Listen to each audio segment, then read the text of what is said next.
alawan. So, magandang word pero yung pa rin eh. So, kaya sabi mo magregalo ka during birthday is also a way of bribery eh.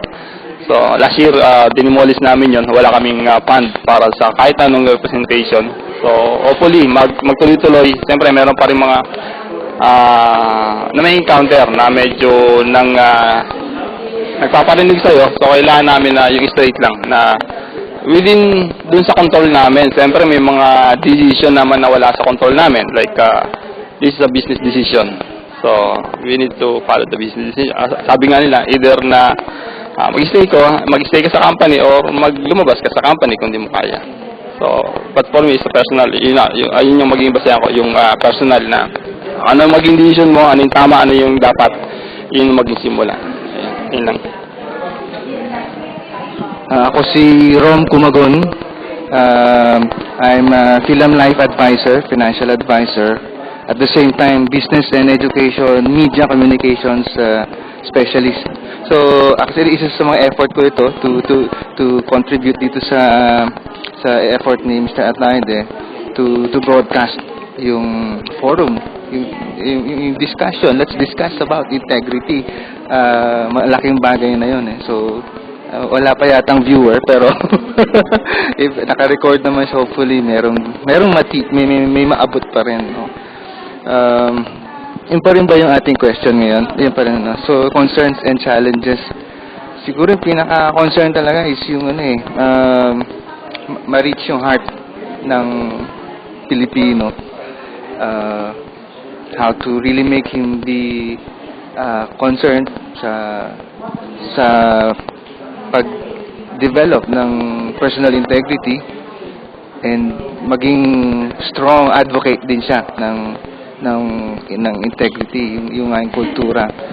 So, kailangan talagang tuloy-tuloy lang yung persistent na pagsikap natin by any means. Ang pinakamalakas sigurong way is yung personal advocacy, yung sarili mo, sharing mo sa kanila ng yung lifestyle mo, di ba? Yung very life mo, example na makikita ng tao. And then, using media din, siguro, in whatever ways. Kung meron kayong maliit na Facebook status or maliit na sharing, mga ganun-ganon. Every now and then, unti-unti, yung matigas na puso, lalambot din eh, di ba? Magiging enlightened din ang bawat Pilipino na to think and live integrity. Good afternoon, everyone. I am Georgie, and I am with the Human Resources Division of Multicare Pharmaceuticals Philippines, Inc. So, I'm very much interested in this forum on integrity because being in HR, we have a big role in promoting the value of integrity among our employees. Through some formal means like coming up with policies, coming up with control measures to monitor and check whether people are really complying and really true to all with all their transactions, especially with our salespeople. Yan. So it's a challenge for me in HR because of course when you say you're in HR, you handle disciplinary cases. Well, unfortunately, along the way we've encountered issues about people compromising their names and their reputations because of some infractions that they've done. In other words, dishonesty. Ayan. So, in HR, I think we really have to come up with ways on how to align everybody to practice religiously this value of integrity. Ayun. So, ang nakikita ko rin kasing concern, iba-iba kasi ang upbringing ng mga tao eh. So in our organization, they came from different families, from different environments, school, friends, iba-ibang exposure. So yung level ng contentment, iba-iba rin. That's why there are people who are strong, that they have to be genuine and true. There are some people, because they have different contentment, they see that there are other reasons for them to be happy, probably yung mga material things, so that they will do everything to get that. So I guess it's how we get to know each other, to reach out to them, and be able to counsel them also. In a way, I think that's our role also, being an HR advocate. Thank you. Ikaw na, 2 minutes. 2 minutes. Yeah, maybe to just, hi, I'm GP. Maybe just to really cut it short. For me, it will have to really start from me before spreading it to other people. I guess the most important thing is whatever it is, because it's, I know, like, yes, to piggyback on what Miss Georgie said, we have different upbringing. You know, like, it doesn't even matter if you grew up in the Philippines or you grew up somewhere, you grew up poor, grew up rich, but at the end of the day, we all would have to agree on things that would make us go to sleep having a peaceful mind. That's something that's very important, because, like, yeah, as what Mr. Kaloy said, you may have all the riches on earth, but you're still miserable because when you sleep, you have so many things to think about that, oh my goodness, I brought this person, I killed this person, I made tumba this person, like that. How can you be happy when you know that you've done something wrong like that? So maybe just to be, you know, just to have peace of mind, and then sharing it to others, like what exactly it is that you should do to have peace of mind. Alright, second up, guys. Grabe, no? Sobrang oras talaga na to, no? Okay, this is Siguro, hi, I'm Archie. I'm a sales manager for Gakan Philippines. Alright, guys. I've been with the company for the last 14 years, so nakapos only 18, so siguro lahat ng sales namin sa 14 years, medyo na namin galing sa akin. And what he said, it's 80 to 90% of our client is government. So, kumbaga sa company, ako yung hitman pagdating sa bentahan, especially government. So, I saw a lot of things happening. So, it's beyond our control na sabi nga namin, pagka, if you cannot give that, kung hindi mo kaya, you might as well resign from the company. Because if it's the practice of the company and you don't, do it, so, wala. So siguro ako magagawa ko presently to start from within, because presently, I'm sure I cannot convert iba. Kasi it's the practice na. It's the practice from the government. Lahat talagang it's like it's like yung maling naging tama niya. And the same, pagka nakikitang palagi, di ba? Nakikitang palagi, nagiging tama na Para bang it's normal na, o parang sales commission na lang sa kanila nalagay na. Nagtrabaho ka, so I need that. Money sa commission. Hindi na bribe sa kanila yon. Other client, they call it blessing. May client kami. They call it blessing. They call it a blessing. Parang spark daw ng business. So, for myself, siguro, if tama, it first needs to begin sa atin bago ma-share. So, ako, napakalaki ng babaguhin ko sa buhay ko para may integrity.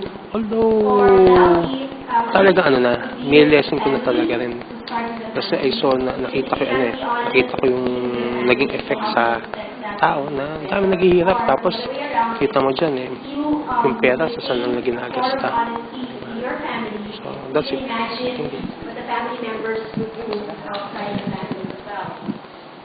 For JL, as a student, she's been exposed to some corrupt activities, even at their school. And school level pa lang. So we were saying I'm sorry, additional mic? Wow. One's not enough. Okay. All right. So for JL, it starts with herself. Tapos, what's surprising pa, tell me if it's already 2 minutes. Okay. Okay, for JL, even with among her friends, sometimes nakagulat daw na kilala mo sila, tapos kaya pala, malalaman mo na lang pala meron hindi pala in integrity. So what we talked about was it's influencing a lot. I mean, it's already a culture in our country or even wherever we are. So it's very, very important na we keep in mind if we're in integrity ourselves, then being mindful of the way we act, of what we want to happen, that's very, very important or very critical even as we expose ourselves as we are in the environment that we're in. Because it's really not going to be easy, but we just have to be strong about it, and we have to believe na it is doing something, even how little it is. So there. Thank you. I hope I did justice to our group. Mine. Volunteers? Come on. Hey, good girl. Come on, group red.